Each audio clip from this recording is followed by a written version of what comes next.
In 2014, Tony Robbins wrote Money, Master the Game, which became an instant bestseller on the New York Times list. The book contains information stemming from interviews with over 50 financial experts. If you want to learn about mastering your money, Tony Robbins has done the work. Mentor me, Tony.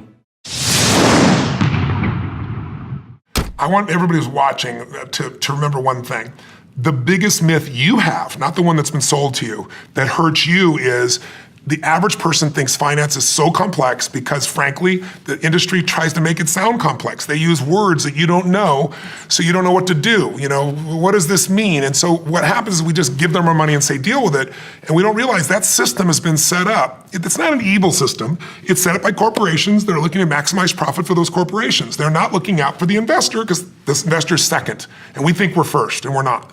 So the first piece is you got to know that you can't wait till you have a ton of money to start investing and think, I'm not an investor. What you got to do is say, rather than my Apple phone, let me own Apple stock. Let me own a piece of all the best companies, not just Apple. I've got to become an owner or I'll always be in scarcity. If you can invest in business, even a small amount, you can grow. And I don't care how small it is, but you got to automate it. There's a gentleman named Theodore Johnson who is amazing. He worked for UPS, started as a driver, never made more than $14,000 total in a year. That was his highest salary in a year. In his old age, he's worth $70 million. And how did he do it? All he did was what I teach is the first step is you gotta take a percentage of what you earn and pretend it's a tax. You're never gonna see that money again. You automate it, it goes straight to the investment account, and you never see it as money you can spend. He did that with 20%. He said, I can't save 5. Somebody in his family said, if there was a tax, you'd pay it, and they made it 20%. When you save 20% and you compound it, its numbers are incredible. Before you get in the game, know the rules. Be the insider. Because when a person with money meets a person with experience, we all know what happens. Phrase has been said, person with experience ends up with your money. So what I want to do is save you that, and I give you 9 myths, 9 lies that you're gonna make sure never happen to you again. They're all marketed. And one of those myths, to give you an idea, is fees don't matter, or it's only 1%. That's what everybody says. Right. And I go through and show you systematically what it means. If you pay 1%, a real 1%, which almost nobody does, versus 2 versus 3, you can have 3 people, they start at the same age, they put in the same amount of money, they invest in the same stocks, same bonds, same mutual funds, and 30 years later, they show up and one's got 77% more money. You know, they start out with $1 million, you know, they got 7 million, the other guy's got 4. If it's $100,000, 700,000 versus 4. The amount of money difference of those fees. And if I said to you, Brendan, here's the deal, I want you to make an investment with me, here's how it's gonna work. I want you to give me your money, you're gonna put up all the money, you're gonna take all the risks. If it loses money, if it loses everything, you lose everything. There's no consequence here. Yeah, no, you put up all the money, take all the risk, you take all the losses. But if you make money, and even if you don't make money, I get paid. Right. And I get, over the course of your lifetime of investing, 30, 40 years, I'm gonna take 60%. Would you make that deal? Nobody would. But they don't know that they are all day long. That's right. That is what you do with the average mutual fund today. Because the average mutual fund with Forbes is 3.1%. If you're in a 401k, instead of saving money, many times when you add all the other fees, according to Forbes, it's 4.1%. What that does to your ability to ever get financially free is it basically decimates it. And how's that possible? Jack Bogle, the head of Vanguard, taught me this. He said, Tony, watch. Because people don't know. They don't do the math. For every 1% you give away over the course of your lifetime, that's approximately 20% of your total take. So if there's 3% in fees, you gave up 60%. You took the risks, you were on the line, they took no risks, and they're gonna take 60% over the lifetime of what you're doing. He said, it's highway robbery. That's why you can go invest in those same stocks with Vanguard on an index, and you pay 14 basis points, which that's another term. By the way, every time I use a term in the book, I explain like basis points. What the hell is a basis points? It's 0.14%. If someone says 25 basis points, it means 1/4%. Right. So if I say an index fund, you know what it is, I explain what it is in the book so that someone sophisticated knows. People get it along the way, and I give an example so they see what it is. So what you do is you become an insider. Because what happens is every type of powerful institution or organization or field has its own language because that's how they keep power. So if you go to your lawyer, there's a lot of things you and I could easily do ourselves, but we don't know the right legalese. So the words that you could say in English, they say in legalese, and we can't do it, so we got to pay them for it. You know, now, a good lawyer's a good lawyer, but sometimes there are things you could do. You know, some of the online companies are charging $20, what some lawyers used to charge $2,000 for. Right. The capacity to strengthen and increase your hunger is the one common denominator amongst the most successful people. Richard Branson's a good friend of mine, and Peter Guber, Steve Wynn, all these guys, they've never lost their hunger. Most people are hungry to achieve a certain amount, make a certain amount of money, and then they get comfortable and relax, or to get a certain level of fitness, and then they relax. But, Richard is as driven today as when he was 16 years old starting. I mean, he's like on fire, and he's 65 years old. Warren Buffett is 85 years old. He's as driven today as when, he began the journey, right? And so people that have that hunger, I believe intelligence, I love people that are wickedly smart. Yeah. And I work to be wickedly smart by educating and training myself and so forth and training my brain. But there's a lot of intelligent people can't fight their way out of a paper bag, right? Absolutely. Hunger is the ultimate driver, because if you're hungry, you can get the strategy, you can get the answer. If you can't model it, you can find it. Another guy I interviewed is a man named Kyle Bass. Kyle Bass took $30 million, gathered money together, a lot of money, but other people's money, turned into $2 billion in the middle of the subprime crisis. That's a very big return. You can say that in 2 years, right? Oh my God. So I'm like, how did you do this? It's historic. There's several books you read and they open up the chapter in some of the most historic books written recently. The gentleman who wrote Flyboys also wrote one of the books, and he starts out talking about Kyle Bass doing this incredible piece. It's like being there with him. But the way he did it was he risked 6 cents to make $1, and he just leveraged that up. Wow. So he could be wrong how many times and still break even? 15, he could be wrong 15 times and make money. So, but he's also smart as hell. He looked at things, he evaluated things. It's more detailed than I explained in the book, but the core they all have in common is they risk for valuable returns. The Freedom Fund is this idea nobody wants to save, right? And millennials right now are doing the worst job of it in a long time. And it's not because they don't care or they're irresponsible. It's frankly, they don't trust the market. They saw what happened in 2008. They don't know where to really go. And so they're being stimulated like crazy and they're spending like crazy. But if you really want to have freedom, then what you have to do is you've got to take that percentage aside like Theodore Johnson did. And you got to just say, this is for me. This is my freedom. There's a part of what I earn, as basic as it is, we all know this from investing, there's a part of what I earn that is mine and my family's to keep and no one's going to touch it and I'm going to grow it. But I also believe that where you put that really matters. And so indexing is the most basic way to do it for sure. But what all these investors showed me is asset allocation is where the difference is in business, right, in life. If you look at it, the fourth key we talk about in the 4 steps is you got to really understand asset allocation. Because when I was with David Swenson, Dave said, Tony, I said, what are the dials you can move? I mean, there's a limited number of dials you can move to increase your returns, to get to your financial freedom faster. He said, Tony, there's really only 3. He said, you can make a better choice selection of the actual investments or the securities. You can have better timing, or you can have better asset allocation. He said, let me give you a clue. The first 2 will never happen. He said, because they cost money if you get them from somebody else, and everybody's wrong on timing, everybody's wrong on the stocks. This is where all your money is made as asset allocation. This leads to what sounds goes against all the conventional wisdom, what you call all-weather allocation. Yeah, well, let's talk about that. That's which stocks only 30%. Yes.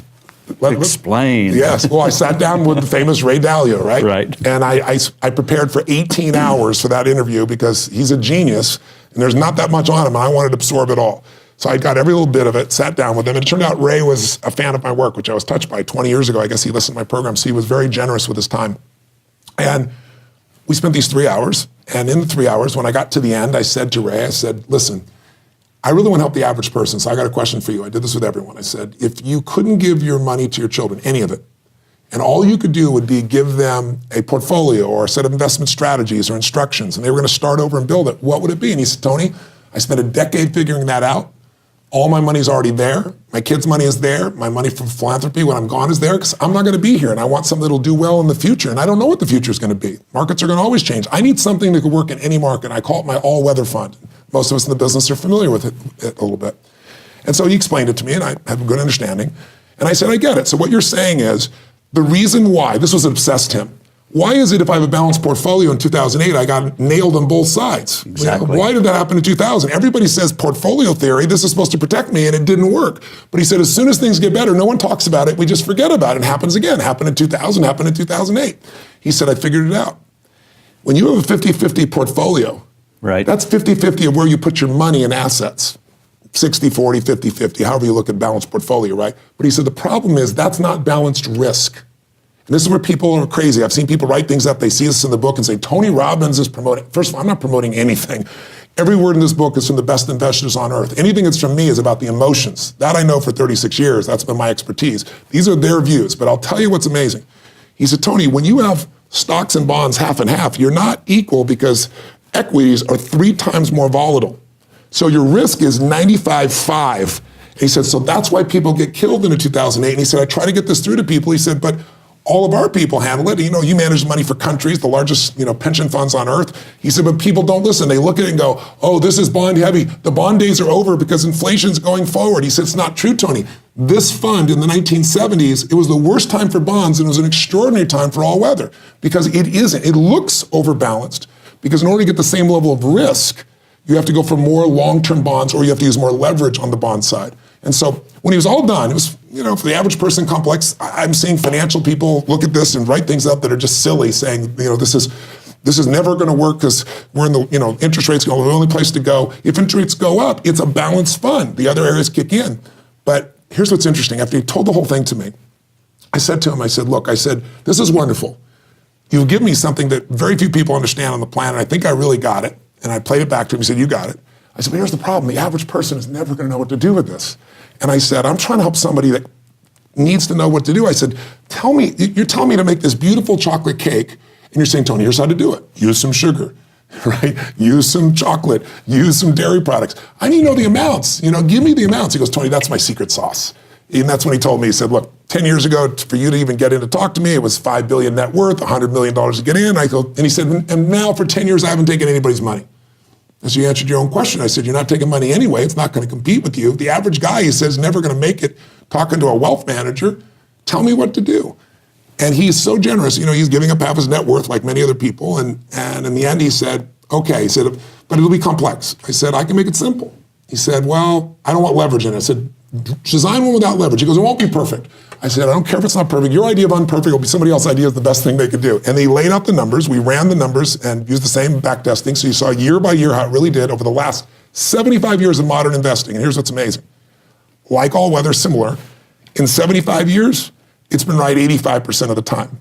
What's even more extraordinary is the 15% when it wasn't doing well, when it didn't do well, its average loss was 1.6%, not 50, 40, 30, 20. Think of the last 10 years, the 250% hits.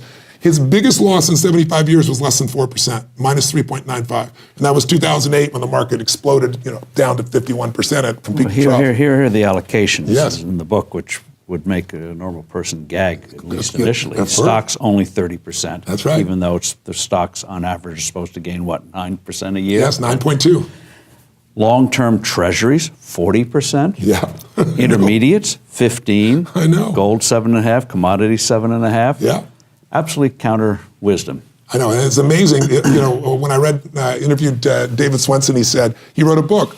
And then when he said, the whole secret to success is to be contrary to what else believes. But the math on this is what works. Here's what's interesting. That looks like your heavy bonds, 40 and 15, 55% bonds. And it looks that way visually in terms of volume you are, but in terms of risk, you're not. You're making us here equally weighted. Think of it this way. What triggers things to grow is inflation or deflation in terms of price. Certain things do really well in inflation, certain do in deflation. Growing economy, shrinking economy. And he's figured out which quadrant you need to put each to actually have equal risk. And that's why it's done well. This year, this formula is done, it's 1% better than the market. It's in 13 in the third right now. But more importantly, 3 weeks ago when the market dropped and gave up all of its entire benefits for the entire year and everybody's guts were checking, there was no gut check because it went up 1/4 point. So the beauty of this is, I'm sure you know, there was a study done the last 20 years, and the studies from 1993 to 2013, and it's by Dalbar, and they found that the market, S&P 500, during that time did 9.2% on average, just as you said. But do you know what the average mutual fund owner got, investor? 2.5%. That's before tax. Why? Because we as investors always do the wrong thing. Emotions. That's right. We sell when we should hang on. We buy when we shouldn't. So the greatest thing that I think that Ray offers somebody the opportunity to do is actually stay in the market. Because if you got 1.6% as your big hit, if 4% was the biggest hit you've ever seen in 75 years, I think you could stay in and you can do what Jack talks about, which is stay in that market through time. Of course, this means resetting each year. It's a reset once a year. That's the one, recalibration. So 15 minutes a year and you're in the game. Thank you guys so much for watching. I hope you enjoyed the video. I'd love to know what you think. Have you read the book? What clips did you find here most relevant, most helpful, most interesting? What changes are you going to make in your life as a result? Leave it in the comments below. I'm going to join the discussion. Thank you guys so much for watching. Continue to believe, and I'll see you soon.